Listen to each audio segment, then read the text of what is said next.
What's up, family? I'm Juan Castillo, and when I'm on social media, my favorite show to watch is the Don't Shoot the Messenger weekly podcast. Chris G, Professional Sutton, Rucker Report delivers sports the way it's supposed to be, real and authentic. So get ready to be entertained. My boys are ready. I'm ready. Let's go. Don't Shoot the Messenger podcast. I'm your boy, Professional Sutton. And I'm your boy, Chris G.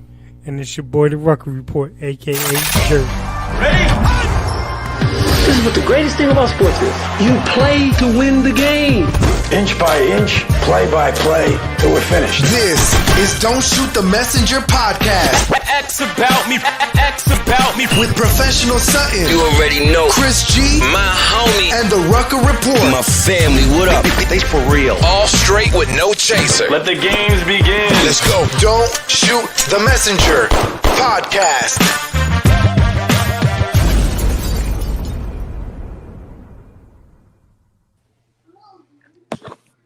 Boom. Yes, it is that time again. Welcome to the Don't Shoot the Messenger podcast. I'm your boy, Professional Sutton. And I'm your boy, Chris G. And it's your boy, the Rucker Report, Jersey. Hey, Ruck, man, where you at, man? Where you think I'm at, man? I'm saying, why you been on the screen, man? Listen, man, we had some technical difficulties over here. Man, It was some residue of some of that stuff Chris had last night. You mean some of that stuff that John had last night? Oh shoot. Well, listen, man. I just want to want everybody to see my eyes. Okay. All right. Well, listen, everybody that's tuned in, thank you. We appreciate you. Also, we want to thank our sponsor, 94.3 WY. The rhythm of the city. Oh, you was a little delayed on that. Chris. The rhythm Appreciate of the city. Okay. All right. Hand bone. Chris and Ruck said that they got something for you today. Just to let you know. He said that already? He in early? He said that you in the bathroom, Ruck. Fact, Sam. So before we, do anything, I do want to address Brooklyn. Okay. We're gonna talk about the AFC and NFC players, but I want to talk about the NBA because that's something that it was on agenda last night. It's been on agenda for the past week or so. Now, with all that being said, man, is it time for the big three to break up or is it too premature, man? Ruck, man, what you say, man? What you say? Okay, where he go? Ruck, I can't hear you. Can you hear me? Yeah, I can hear you now. Go ahead. All right. Nah, so listen, that's really too premature. I think it's only been a total of 3 or 4 games. They only had 1 game together, so very premature. But I listen, man. Hambone was the one going crazy about what the offense is going to look like. I'm gonna also jump on my brother Chris's point last night. What is that defense going to look like? Because again, we saw what Colin Sexton and the boys in Cleveland did 2 games in a row to make both of those games really competitive. And that's what you're going to face, like Kyrie said, at the biggest stage. You're going to face those guys at the biggest stage that can really go. And can you stop somebody is going to be the question. Okay. Chris, I know that you mentioned last night, I don't know if it was you or Ruck, you're talking about some defense because that was me. Okay, because James Harden ain't playing defense, please. Kyrie, he don't even like nothing that got the word D in it because the way he look at the earth, it's just crazy. But with that being said, do they have enough? At this point, again, it's early, but we like to talk about it. Do Brooklyn have enough to get to the promised land and to get past LeBron James and the Lakers? Okay. Well, look, I'll say this. They got enough firepower to compete against anybody. That's evident. Here's the problem, though, with a shootout. If you got to win by shootout every game, you leave yourself no room for error. Mm-hmm.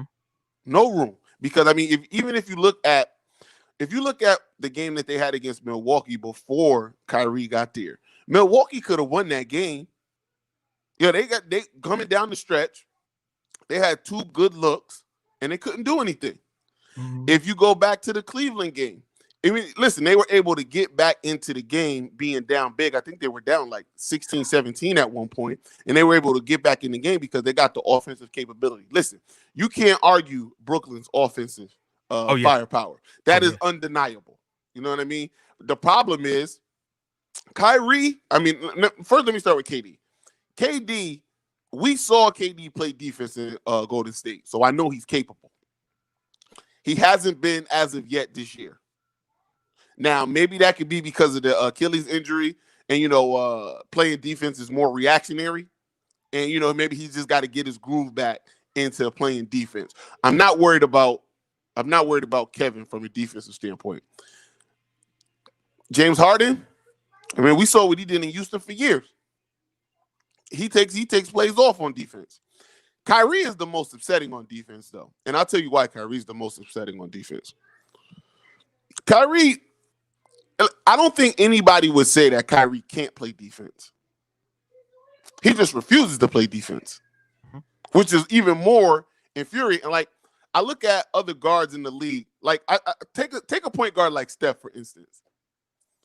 Everybody knows Steph can't play defense. But everybody knows Steph tries to play defense at least. You can't even get that effort from Kyrie. Like, so Kyrie is for sure a better defender than Steph Curry. But Steph Curry defends better than Kyrie just because Steph tries.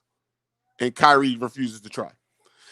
I think that defense, Joe Harris, nobody worry about him checking anybody. And DeAndre Jordan, I think he's 33. I'm older than DeAndre. But he's too old. He don't got it no more. Just from a defensive standpoint. So, you can get whatever you want against them. And if they have a night where the offense isn't elite, they're going to lose. Okay. Hambone said, he said Kyrie gets a hand up every time. Oh, listen. I'm in agreement with Chris. Come on, man. Come on. Listen, I know that's your squad. and you rolling with him. But come on, Hambone. Come on, Kyrie be on the ball with the defense. And again, Hambone, it's a difference between getting a hand up and it's a. Well, that's the thing, right? So let me say I agree. Let me say I agree with Kyrie getting his hand up. Kyrie can do a lot more than just getting his hand up. Kyrie has the capability on defense, if he wanted to really put the clamps on somebody. He is athletically gifted, and he does not do it. He does not do it. Now, listen, I understand when you're an offensive guy, you got to save a little bit. You got to save a little bit for offense, but come on. Listen, don't be mad. Don't be mad at my headset. Don't be mad at my headset because your boy don't check up and he think the earth is flat and he burning sage and frankincense and myrrh every game to get his headspace right. Well, Ruck said he will be doing that today. Hey, 258, watch him out. 258. Yo, shout out to MJ Reed, and that's what we was talking about. Yo, defense is an effort thing. It's a 1-2 thing, and Kyrie and the rest of them boys on Brooklyn they're basically going into the game saying, look, offensively nobody can see us. We just gonna rely on this. And as much as I love Colin Sexton and I love that young bull, if Colin Sexton is eating you up, you got problems. Mm-hmm. You got problems. Huge issues. So with that being said, what are they to do to solve these problems? Who do they need to come in and help them out to actually, fix some of that problems? Because, look, some guys, they play better. They just defensive guys. Listen, but they depleted a lot of what they had in that trade. Because you talking about with Chris's point in the defensive side of the ball, some of their best defenders are gone now. You're talking about Taurean Prince. You're talking about Jared Allen. Say what you want about Jared Allen. He was a rim protector. And in this league, in this day, you need a rim protector, right? Sure. So what do they have? They're still waiting on Spencer Dinwiddie to come back. Like Chris said, Joe Harris, okay. And then there's a bunch of guys on that sideline. Really, who are they? They got one guy. What's his name? Chezo, whatever. He from the bodega in Brooklyn. You know what I mean? Like we don't know what else is out there, but they're gonna have. the thing is, the James Harden move actually put them in a position that they need to make more moves by the deadline to really solidify what that 8 or 9 man rotation is, especially with somebody like Spencer Dinwiddie hurt, especially losing Karis LeVert, especially with Jared Allen. Because again, like we talked about, and one of the things that Hambone had preached, these were the guys that have been on the team for the last 4, 5, 6 years, that played together, that had the chemistry, that understood whatever. You know what I'm saying? And Hambone, whatever, man. We know this your team, first team SEC, yeah. First team SEC, what we called it back in the day, first team stop 1-2. They got the bread and the milk in the same aisle with the flaming hot Cheetos and the gummy bears. Stop it. With all that being said, again, they don't even, I mean, even if they were to get someone, let's just say, hey, we're going to get someone to help us out. Do they even have the bread? And that's the thing. Do they even have the bread to make that happen? And I think anything past 1 year minimums, I think. But you know what is a good deal that I think they should try to make now, and I think could answer some of their problems, especially with the style they want to play. You already made the deal with Houston. Go back to them and see if they want to get rid of PJ Tucker. You get more grit with that. You get a person that over the last at least 4 seasons that's been able to hit the corner 3. Good person in the locker room. All the superstars are familiar with him, so why not? Because you're gonna need vet minimum guys to really fill out that roster. Okay. All right. Hambone, man, let's see what you gotta say, man. Let's see what you gotta say. He said, bruh, PJ Tucker can't help us. And maybe that is. So, but Hambone, but who can help you guys though? Who do you say can help your Brooklyn Nets at this time? The keto diet. He said we need more size, not more age. No, you need to get rid of some of that size you got. That's what I'm saying. So I think that with that James Harden signing, like that put y'all at a bind, like that kind of handcuffed y'all. Offensively, again, I mean it's there. I mean, I don't have nothing bad to say about them offensively, but what's going to happen down the stretch, and that's the problem. And teams like Cleveland, yeah, they might not beat you in a series, but they wear you down. Teams like that hurt you because when you're playing and you're going and then you just playing team after team, that's how injuries happen, fatigue. And that's where the problem lies when you're playing a better team, So he said Hambone said we only have 2 big playing right now. Jordan and Perry. Saxton is hurt. Yeah, so that's tough right there, man. That's tough, but hey, man, Hambone, I had to talk about it because, and everybody wanted to know what was going on in Brooklyn. And I kind of said, listen, it is early, but, let's talk about that. Maybe we can help them out. Look, it's early. There ain't no need to panic. Right. No. You know what I mean? And, obviously Brooklyn is still, from a talent standpoint, they could beat every team in the East. They could compete with any team in the West. Like that's not the problem. I'm just projecting long term here. If they don't start to get that defense fixed, if they don't start to get effort from the players that they do have, they're gonna be in trouble, man. Because let me tell you something. Once you start playing, I ain't gonna give Philly credit because I don't believe Philly yet. That's just gonna take me a minute to get over the Philly disbelief. But once you start playing Milwaukee 7 games, Miami, once they get full back into strength, Boston, like you're gonna have to compete on the defensive level. And then the other teams that are already good defensively, they're gonna step their game up when the playoff comes. You already know the defense gets more intense in the playoffs. They're not gonna let all of the easy stuff go. And even though I know from an offensive standpoint, Brooklyn could get their shots whenever. You know what I mean? You still gonna have to bring some of that defensive effort. Maybe you can get through the East. I don't know, but I wouldn't like them against the Lakers. I wouldn't like them against the Clippers. And the way Utah Jazz, like I said last night, they are real. They are real, man. And and they give it to you on both sides. They give it to you on offense and they give it to you on defense. So I just want to get to some of these comments here. You have RD. He said I mean, again, I know how you feel about KD. He said, I think the Nets are going to suck up this season. Going to have to suck it up this season, reevaluate during the offseason. My godsons, he said down the stretch they needed defensive stops. You're talking about the Nets. But I'm going to be honest, they just need to play defense, put an effort, and see how that goes. And then he said, I think they have all the potential to play defense, but they just don't. Of course, Hambone said, listen, we'll see you in June. Trophy, that's what it's about. And Nick said the Nets are going to implode. Wow. Okay. He said it's about rebounding. We're giving up 3 offensive rebounds per possession. That's crazy. And also, shout out to Mr. Agnew, who is a true Buffalo Bills fan. He said, we're going on, brothers. Buffalo Bills today. Yes, most and best of luck to you. I definitely want to see the Buffalo Bills in the Super Bowl. I would love to see that.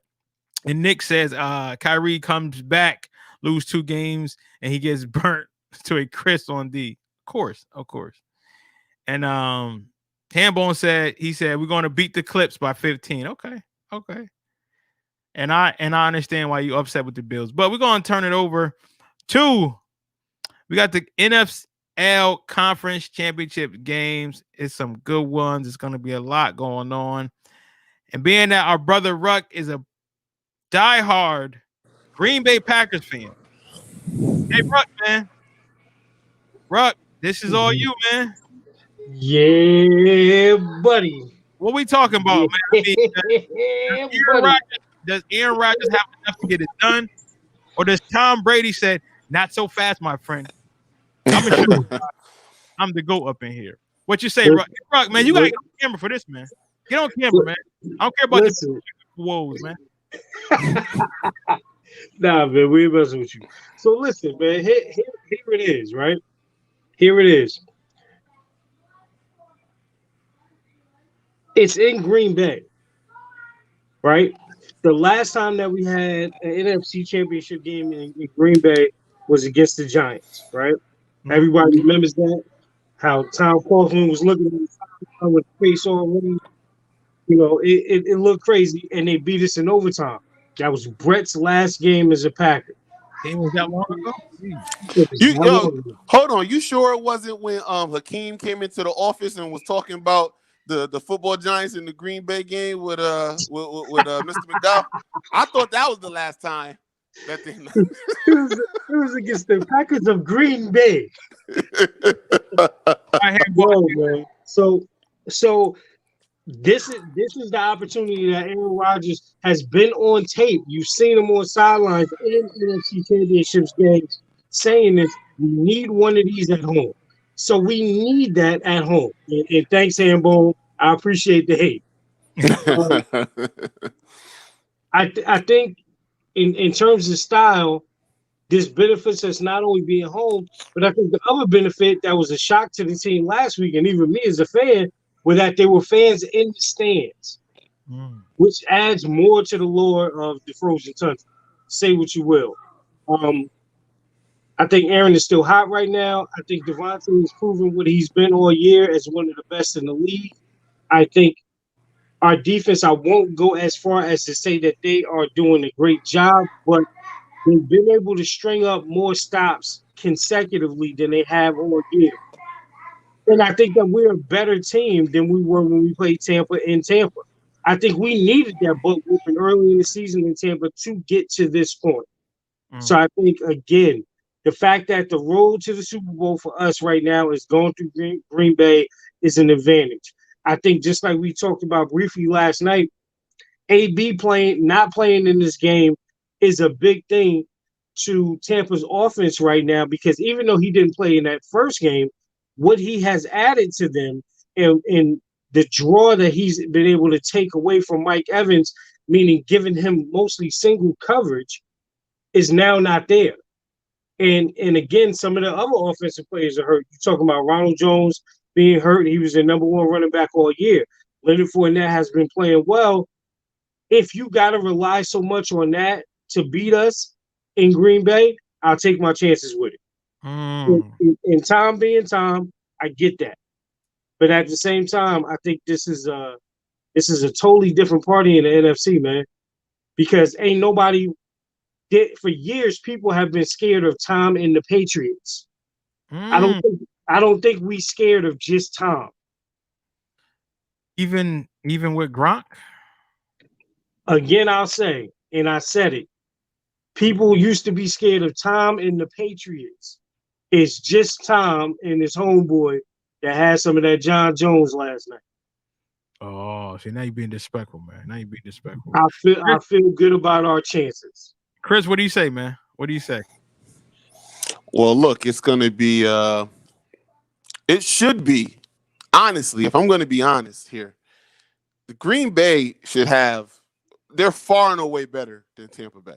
More complete team. They are. Now, the problem with Green Bay over the past few years has been, when they got to this spot, other than the year that they went all the way, they didn't show up. And but one of the excuses was, they were always on the road. They had to play San Francisco on the road. They had to play Atlanta in Atlanta, Seattle in Seattle. You know what I mean? So, and some of those games they were in, some of them were competitive, some of them were not. But Arizona in Arizona. Hey, Chris, you hit the mute button on us. There you go. My bad.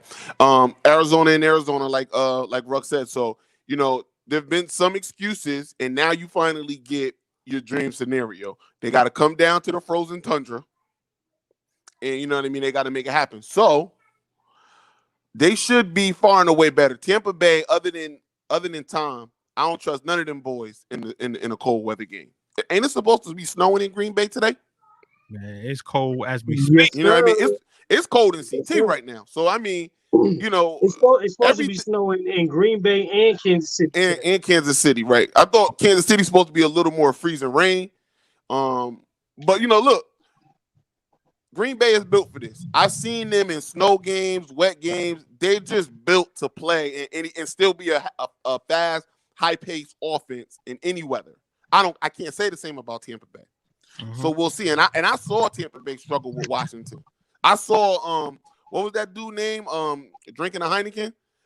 That dude, you know what I mean, was giving Tampa Bay all kinds of problems. All kinds of problems. So, Aaron Rodgers should do the same, but better. And that their offense should really, really take flight. But I think there's pressure. There's pressure on Green Bay today. You know what I mean? This is kind of what you wanted. It's real. Aaron Rodgers, the presumptive MVP of the league, who's kind of, he's getting to that point where Aaron Rodgers, I think, is still, a top 3, top 2 quarterback in the league. He's still elite, but you get into that point where you're not getting too many of these opportunities again.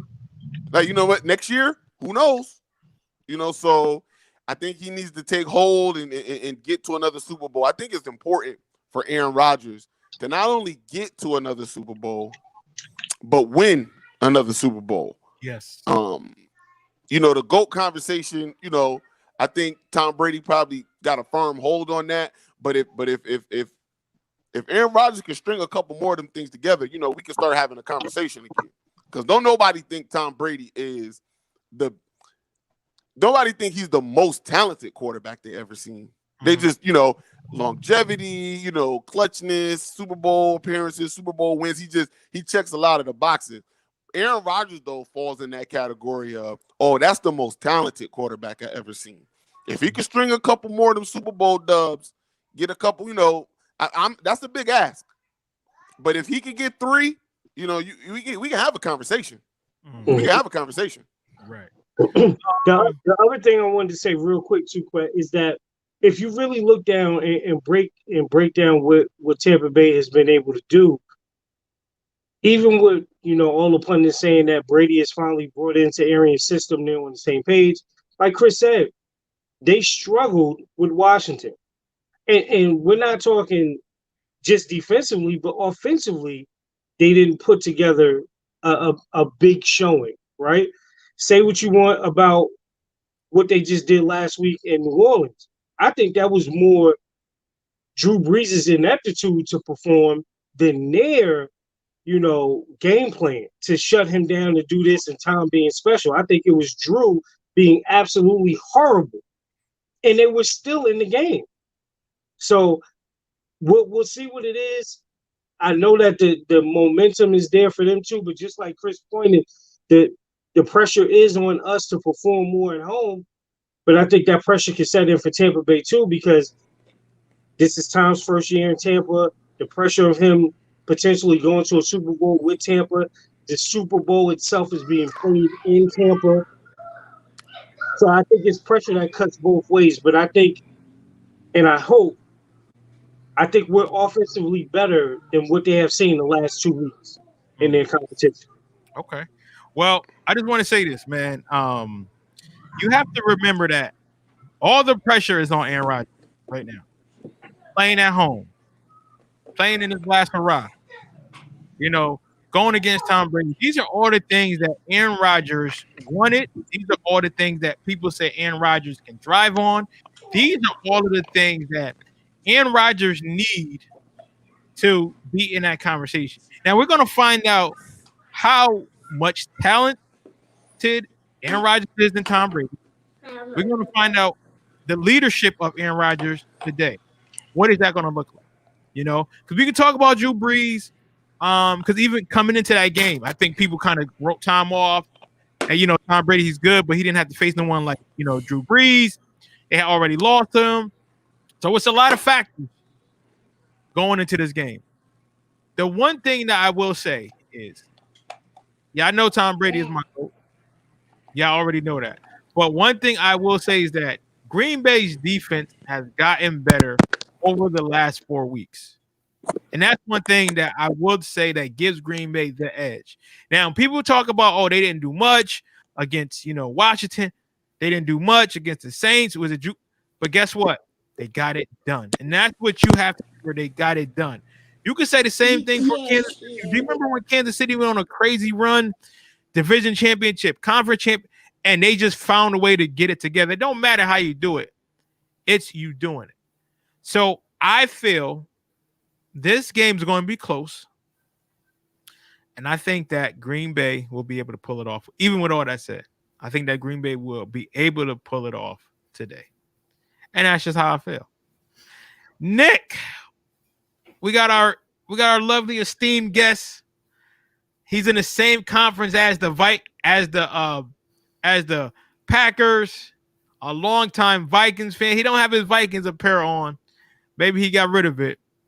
Thank you, Nick, Never. Figarelli. What's going on, sir? Doing well, guys. How you guys doing?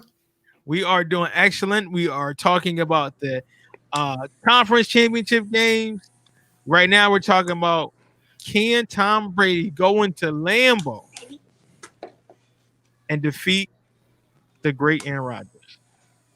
You got to remember, the guy played in New England for his whole career, and we've seen games in New England at like negative degrees. So for Tom Brady, this is pretty much old hat if you think about it.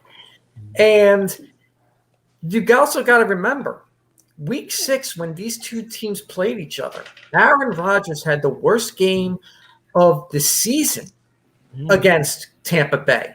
Tampa Bay ran roughshod over them. And I know it was early in the season. You're talking something that happened about 2.5 months ago. But the stigma to me is there. And these aren't your garden variety Tampa Bay Buccaneers from the past. You have someone that's been there, done that plenty of times, 14 to be exact, in his career to play in a conference championship game, which is tied for first overall with other franchises. So this is not – they're really, to me, there is no pressure on Tom Brady and Tampa Bay in this game. The pressure is actually on Aaron Rodgers. Because if you look at his career, let's be honest, it's a Hall of Fame first ballot career for Aaron Rodgers. And I keep saying it to this day that he is the most – you guys are probably going to look at me strange when I say it, but he's probably the most underrated quarterback of our generation because if you think about it, look who he's played with. Played with during his career.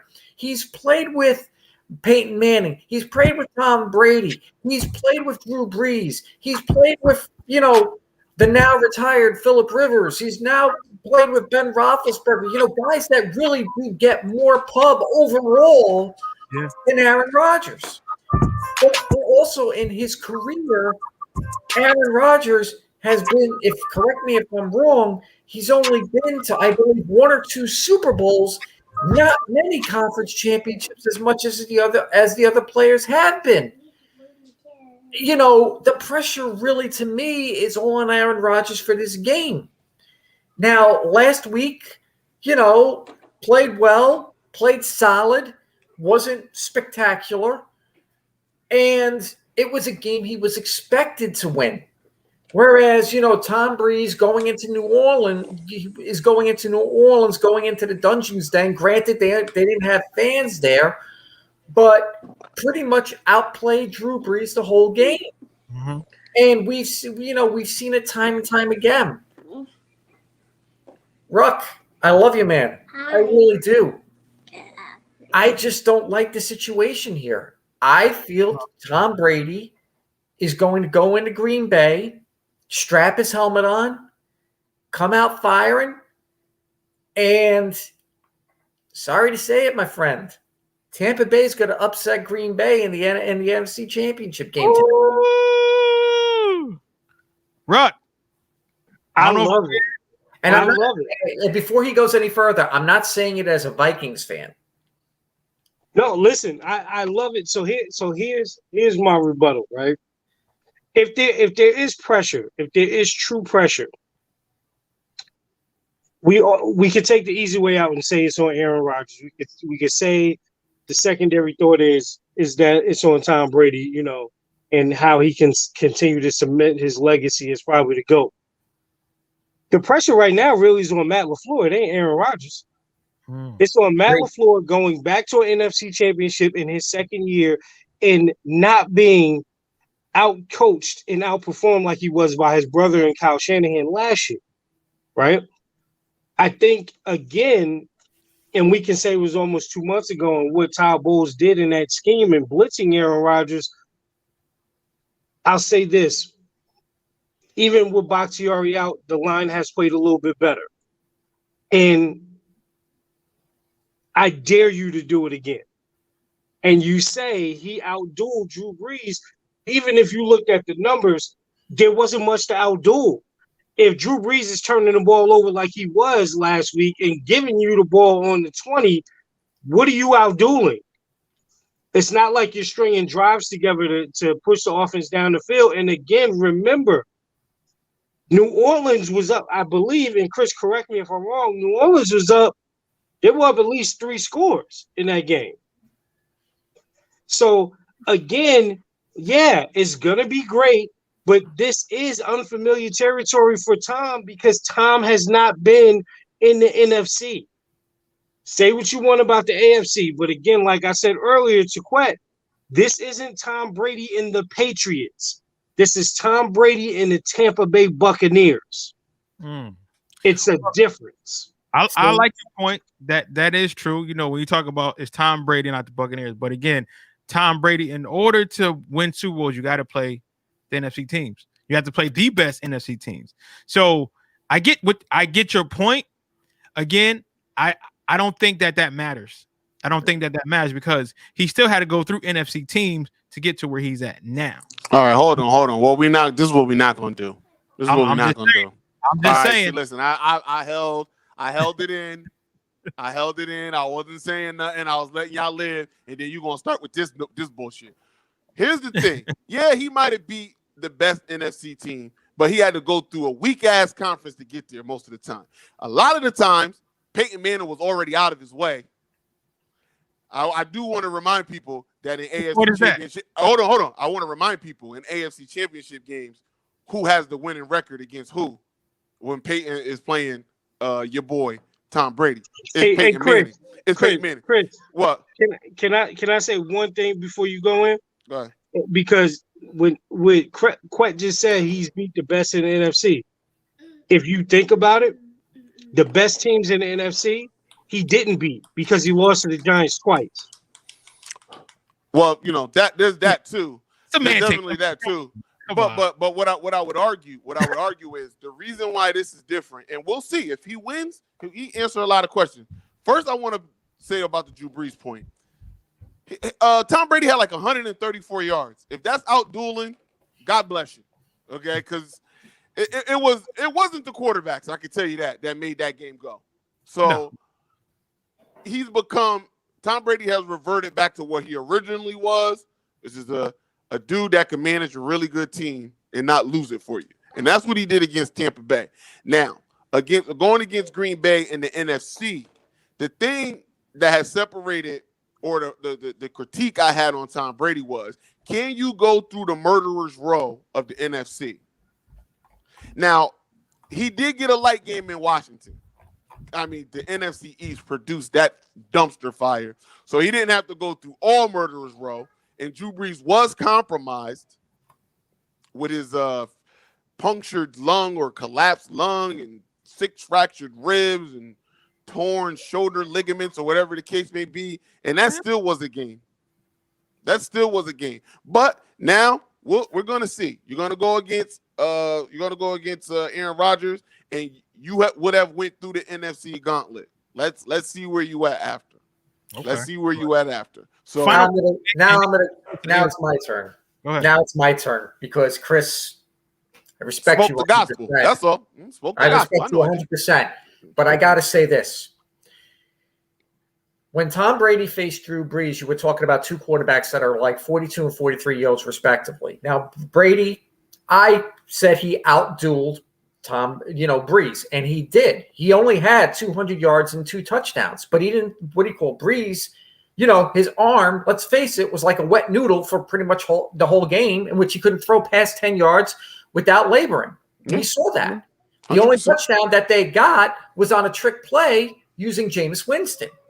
So that's that. And now Quet, he came out and it was Matt LaFleur last year when he got outdueled by San Francisco and Kyle Shanahan. He just ran the ball. You also have to understand, last year San Francisco had the number 1 ranked defense in the NFL. They probably had one of the best defenses in the NFL. Mm-hmm. Tampa Bay, if I'm not mistaken, is top 10. And it seems to me that LaFleur, when he goes up against top 10 defenses outside of the mastery that he put against the Rams, but let's face it, when you face the Rams, Sean McVay in big games shrivels like a prune. It's a different story here, because on the other side, you weren't going against Goff. You're now going against Brady. There's a difference in quarterbacks here. You have a guy who has the mindset that has been there, done that, and to him, this is old hat. Now, we can go back and forth and say Tom Brady did not beat the best teams in the AFC because Peyton Manning got knocked out ahead of time. We can go ahead and say that Tom Brady didn't beat the best teams in the NFC because most of the time, the 1 or the 2 seeds get upset, which happens in the playoffs. But you have to have a certain mindset and a certain je ne sais quoi, they would say, to run through to the Super Bowl many times over, or to the conference championship many times over. Tom Brady is that guy. I mean, if you want to put someone on the pedestal with Tom Brady, there's one guy that comes to mind, and I'm going old school on this one. Look at Bart Starr. The guy was been there, done that, faced some of the greatest teams in the NFL during that period and still came out on top. Whereas you got Tom Brady that's been there, done that, came out on top most of the time. Yes, he lost to the Giants twice. Yes, he lost to the Seahawks. Yes, he lost to other teams in the Super Bowl as well. No, he beat the Seahawks. He lost. No one. My apologies. Eagles. There you go. Eagles. Lost to the Eagles. Should have lost to Seattle. Bad play calling. Yes. Bad play calling. But in the end, the guy has been there. Now, Matt LaFleur, this is his second year in a row doing it. This is his second year in a row now facing a top 10 defense. Really, I think Ruck hit it on the head. The onus is on him. His play calling last year was shoddy at best, and he did not adapt to the game situation as the game went on. Can he do that again? I mean, he's played Todd Bowles now. He's seen what Todd Bowles can do. People will come out and say, Todd Bowles didn't throw the kitchen sink. He only went with what was working, and there was no adaptation on the other side. So what has Todd Bowles now cooked up for Aaron Rodgers and Matt LaFleur for this game that we personally don't know? We don't know what's going to happen. Is he going to blitz like he did? Is he going to feign blitzes all game long, try to get into Rodgers' head, and then when the time comes, bam, throw the 6-7 guys at him? We don't know. I mean, it would be foolish and foolhardy for Todd Bowles to go back to what worked in week 6 because Aaron Rodgers will dissect that very, very quickly. Yeah. You look at one side, you're like, okay, we know what they sent at us. If they do it again, we're going to shred them. You can't do that a second or even third time around. Okay. I mean, I've seen teams have tried and true play calling that work time and time again. If it don't work, you got to fix it on the fly. I think they will. So I really think Todd Bowles is not going to be like, all right, I beat him with this in week 6. I'm going to do it again, and I'm not going to change a thing. Okay. I can't see that happening on this one. Nah. Well, I just want to say this, and then we're going to talk about the AFC Championship game, and that's going to be an exciting one as well. Tom Brady, what this says, 26-4 when he's playing 29 degrees or less. And I just seen Tom Brady on TV. He got a puff coat open with sunglasses. That's all I'm going to say. That's all I'm going to say. AFC game, AFC Championship game. Now, the Buffalo Bills were a team who I thought can give the Chiefs a run for their money. It's going to be interesting to see how Pat Mahomes come out and play. Buffalo Bills, I think they're second in offense in the NFL. I mean, the Chiefs, you just know what they're going to do because they're just a very high-powered and potent offense. And they have something to prove, especially, winning Super Bowl last year. They want to show that they can do it again. And it's been a while since a team won Super Bowl back-to-back. Do the Buffalo Bills have what it takes today? Or is Pat Mahomes saying, nope, we're going to show you what we got? Chris, what you say, sir? Well, listen, I think the Buffalo Bills are, to my, begrudgingness to give Josh Allen any credit because I'm not a fan of him. The Bills are a good team. They definitely have what it takes to win this game. And, the Chiefs can't take them lightly. They can put up points. They have a defense that can compete. And, Josh Allen has definitely made strides as a player. He's not the same player he was last year giving away games. So, they're definitely the underdog, but they're a live dog in this matchup for sure. I think, though, that at the end of the day, Patty Mahomes, that high-powered offense, and the experience of the Kansas City Chiefs is just going to be too much for the Buffalo Bills. But I do expect for this game to be competitive. This is probably going to be the best game of the day, Buffalo against Kansas City. If I was going to, and I don't think I'm going out on a limb. I personally think if everything goes the way it should go, Green Bay should handily take care of Tampa Bay and be waiting for the winner of Kansas City versus the Buffalo Bills. To Nick's point, I do believe and trust Tom Brady in cold weather. I don't know about the rest of them Tampa Bay Buccaneers. Tom Brady is one thing. The rest of them Florida men in the frozen tundra, I don't got no faith in them. So I think Green Bay is going to be waiting for a battle-tested team after this Buffalo Bill Kansas City Chiefs game. I'm going Patty Mahomes and the Chiefs. Now, do you have a score for that, Chris, or you just have them winning? Ooh, I think this is going to be the highest scoring game of the day. I'll probably say, if I was a betting man, and you know that I am, I would probably say, I'm going to go 31-24. Okay. All right. Hey, Nick, I'm going to throw it to you, man. In this AFC game, we got Pat Mahomes, who's, want to take his team to 2 consecutive Super Bowls and win it, versus a Josh Allen who's like, hey, listen, I'm gonna show you how good I am.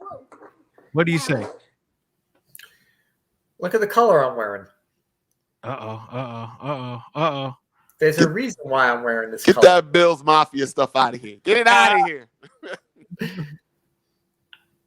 When I looked at this game, I was very intrigued, not for the sheer fact because it's Mahomes versus Allen, but you're looking at a Bills team that believes, and I mean really believes in itself.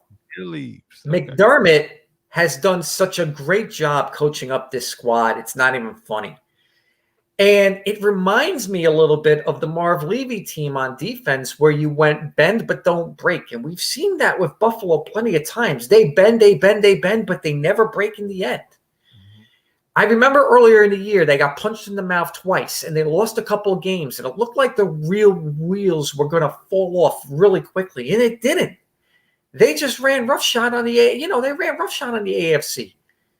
And, last week, we saw Kansas City was human. Mahomes got knocked out of the game. Henny, God bless him, what's now being called the scramble. And I got to say, something in that game didn't sit right with me watching them play Cleveland. Cleveland took them to the limit. Yeah. And it gave them it was a testament to Kansas City to pull that game with a rabbit out of the hat at the end of the game. Mahomes is now cleared from the concussion. That's fine. That's dandy. But there's a little thing that people seem to forget. He's playing with turf toe. Turf toe ain't no joke. Turf toe is one of those injuries that lingers and can get really painful in really cold weather. They're going to try to numb it up as best as they can. It's going to hinder his mobility. It's going to hinder his plant. It's going to hinder a lot of things. I gave this game a lot of thought throughout the whole week, and I kept an eye on Pat Mahomes. Is he going to clear concussion? Or is he going to do the, is he going to be healthy enough to play? And he is. God bless him. But when you get this feeling that something is going to happen, and you just know it's going to happen. Like last night with Conor McGregor. Oh, please! That I didn't even watch the fight. That's how interested I was in that. But I got this feeling that we're going to see something for the first time in almost 30 years. Remember the old song? Buffalo is going to the Super Bowl. Well, guess what? Buffalo's going to the Super Bowl. Final score: the Bills 31, the Chiefs 27.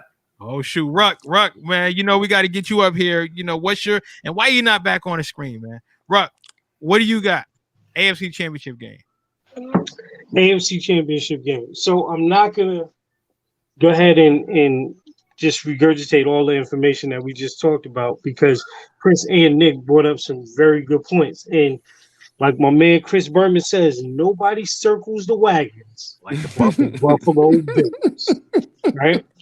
Now, even with that being said, how much do we really believe in Josh Allen? Right? And I know his team believes. But I think he's still in that young gunslinger phase. Wait, that could get him in trouble. Before he got some young Brett Favre. He got a lot of it. Yeah, if people want to really be accurate about it, Nick can probably attest to this too. Young Brett Favre did a lot of special things, but he got his teams in a lot of trouble too. So how much of that is there? Stephen Diggs has been a godsend to him and everything that's in that offense. What Buffalo and what I want to see from their offense is what else do they get from the other pieces that they have? Because I think their running back, I think it's Moss. I think he's still laboring a little bit with an injury.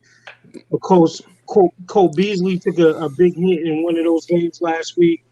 So we'll see. We'll see what it is, right? I worry about Pat Mahomes because I worry if they rushed him back, right? Yes. Then the other thing that we talked about last night, there was 500 million reasons why they rushed him back. So we understand that too. We understand that part of the business. But I'll say this. In the last 3 years, right, we haven't seen somebody from this position, the quarterback position, be this special like Pat Mahomes is. Mm-hmm. Turf toe is a horrible injury. Like, listen, we talked about Deion's toes and all that stuff. You know, Quet Godson got some of the most god-awful feet on the planet. But I will say this about the turf toe with Pat Mahomes. Because he can change and throw from different launch points and different styles of throwing, I don't worry about it so much. I think that the biggest thing that I'm worrying about for Kansas City today is, one, do they get the rookie back, Edwards-Helaire? And then I think this is the perfect game that Le'Veon Bell can actually put his imprint on. So I think that's a big factor too, because that's one of the moves in the offseason and during the season that people have really forgotten about. And Lev Bell is an excellent workhorse for somebody like Pat Mahomes dealing with an injury, coming back from something that can grind out a game. So it could be something. And the Bills Mafia defense, Nick, I hear you, but they were better last year than they are right now. Oh, they were better last year. Well, gentlemen, I can't wait to see these games. I'm excited. You know, I'm going to be texting. Oh, wait, I ain't get my score though. Okay, I'm sorry. Go ahead. My score 30-27, Chiefs. 27. Okay, all right. Well, like I said, Tom Brady, he's out here in the pup coat, sunglasses on. So he ready. Now before we go, man, I can't wait for Tom Brady to get bounced. Oh Lord Jesus, I can't wait. Some of my greatest memories are Tom Brady losing the AFC Championship games, preferably to Peyton Manning. And I tell you, man, some of the joy. I remember one time, it was right around, my birthday is closely approaching. AFC Championship game comes around. And so, we celebrated my birthday early. And what did I get for my birthday? I got Peyton Manning beating Tom Brady, and I got a snowblower. Great memories. So, I'm hoping for some of the same. You know what, Chris? But even with all that said, you don't have a lot of joy because Tom Brady finds a way to get it done. So I'm sure those little sprinkles that you have, they don't last long. They're going to have long. Nick, let me tell you something. They're everlasting. Okay. I wonder what the ratings would be for a Tampa Bay Buffalo Super Bowl in 2 weeks if that were to happen, because that's exactly what I picked, Tampa Bay versus Buffalo. So I probably just picked the worst rated Super Bowl that we will probably see ever in the history of creation. Nick, we want Super Bowl. We want Super Bowl #1. That's what we want. We want Green Bay, Kansas City. That's what we want. That's what the people want. That's what you want deep down in your heart. That's what we all want. Nobody wants to see the Bills lose another Super Bowl, and nobody wants to see Tom Brady in the Super Bowl. Mark my words. Book it. I do. Well, listen, I'll tell you what, Allstate, they is ready for it. Allstate is like, yes, let's get, Mahomes versus Aaron Rodgers. So that way, their sales can go up. But again, I think that the Green Bay Packers get it done. And I think that, I don't know. I think that the Bills get it done too. That's all I'm going to say. No score for me. That's all I'm going to say. Say those picks again. Say those picks one more time. Green Bay Packers and Buffalo Bills. That's who you got playing? That's what I got. Thought I had faith in you. I know. Discount, double check. Discount, double check, and ketchup steak. That's what I'm rolling with. I don't want anybody put ketchup on their steak. They shouldn't be allowed to have this much. Anyway. Doesn't Patrick Mahomes put ketchup on his mac and cheese? On his macaroni and cheese too. Hey, Quet. Yeah. Remember when your door got hit on your car? We're gonna make sure you get the Rodgers rate. I hope so. Again, Nick, thank you so much. Before we go, we gotta do our, say where you. That's when our deacon on the Sundays, Deshaun Rucker, comes and give us a good blessing. But before that, I do want to say, Nick, you got final thoughts? 30 seconds. Let's go. My final thoughts is this. It's Conference Championship Sunday, the second greatest Sunday outside of the Super Bowl. I'm going to sit back, pop up in a cold one, watch two really awesome games, and hope to God my picks are correct. And if not, so be it. I'm still going to enjoy the Super Bowl in 2 weeks. So my name is Nick Ficarelli. I am the mad scientist of sports. And it's been an honor and a pleasure, as always, to be here on Don't Shoot the Messenger. And before I go, I got 2 letters to say. O-H. I-O. Hey, I know you had that in the holster. It's okay. It's okay. It's okay. It's okay. Bye-bye. You deserve it. You deserve it. I was expecting that earlier. No. He deserves it. Like I said, anybody who knows me and how hard I go for Ohio, I deserve all of the fire, all of the venom. So that's all good. But I will say this: we lost, and that's okay. My team will be back. How about yours? And that's not to Nick. That's to everybody. Unless you a Clemson and Bama fan, I know my team will be back.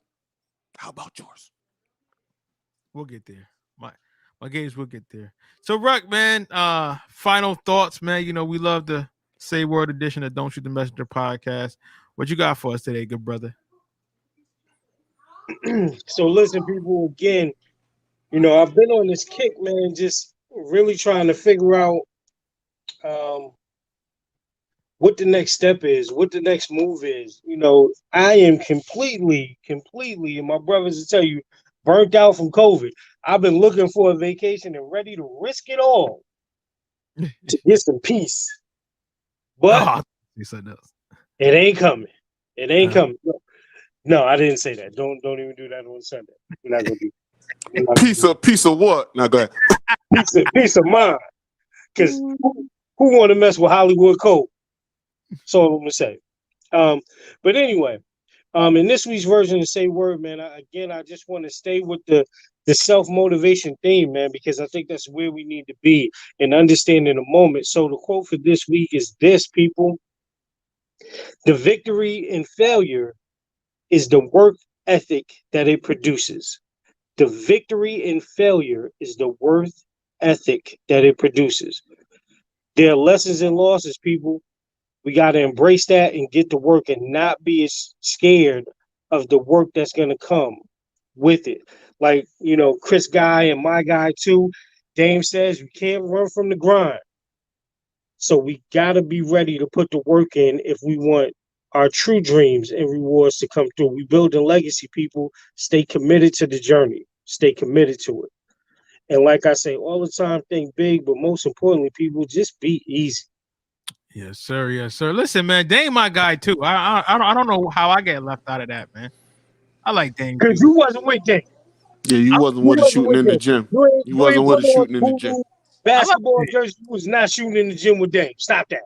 I never said nothing about Dame. First of all, is Hulu has live sports. Period. Well, when they opened them cases of money, and Dame was like, "Oh, okay, that's what we're doing. We're gonna run that back." I ain't mad at him. I ain't mad at him at all. I want to know, are you going to shout out the new sponsor? Are you waiting until next week? Like, I'm going to wait till next week. I'm going to wait till next week. Right. I'm going to wait till next week. So we're going to do that. Well, listen, on that note, again, fellas, whenever I get with my brothers, man, like Ruck said, I know we can't go out and party like we want to, but whenever I get on the mic and whenever we talk, it's a blessing. I'm telling you, I don't take that lightly because, tomorrow is not promised. So I appreciate you guys as always. And on that note, everybody that tunes in, we appreciate you too. Thanks again for tuning in to another edition of Don't Shoot the Messenger podcast. I'm your boy, Professional Sutton. And I'm your boy, Chris G. And it's your boy, The Rucker Report, Jersey. Hey. Don't Shoot the Messenger podcast. I'm your boy, Professional Sutton. And I'm your boy, Chris G. And it's your boy, The Rucker Report, a.k.a. Jerry. Ready? This is what the greatest thing about sports is. You play to win the game. Inch by inch, play by play, till we're finished. This is Don't Shoot the Messenger podcast. X about me. With Professional Sutton. You already know. Chris G. My homie. And the Rucker Report. My family, what up? They for real. All straight with no chaser. Let the games begin. Let's go. Don't Shoot the Messenger podcast.